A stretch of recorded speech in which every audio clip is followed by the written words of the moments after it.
Hey everyone,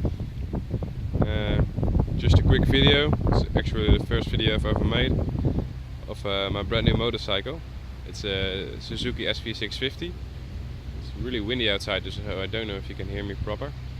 But yeah, it's my first bike. I'm really happy with it. I just got my first 1200 kilometers on it, and I just really wanted to show you to you. So here it is. Got a custom headlight, yeah, and it came with an Aero exhaust as well, so the sound is great as from the start. As I'm well, that's my opinion, so let's turn it on.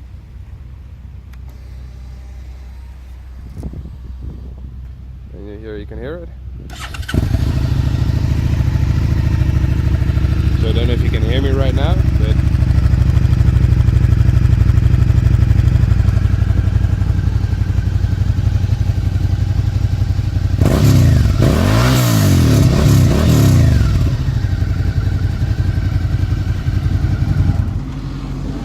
so yeah, I'm really happy with it. Man, oh man, first bike ever.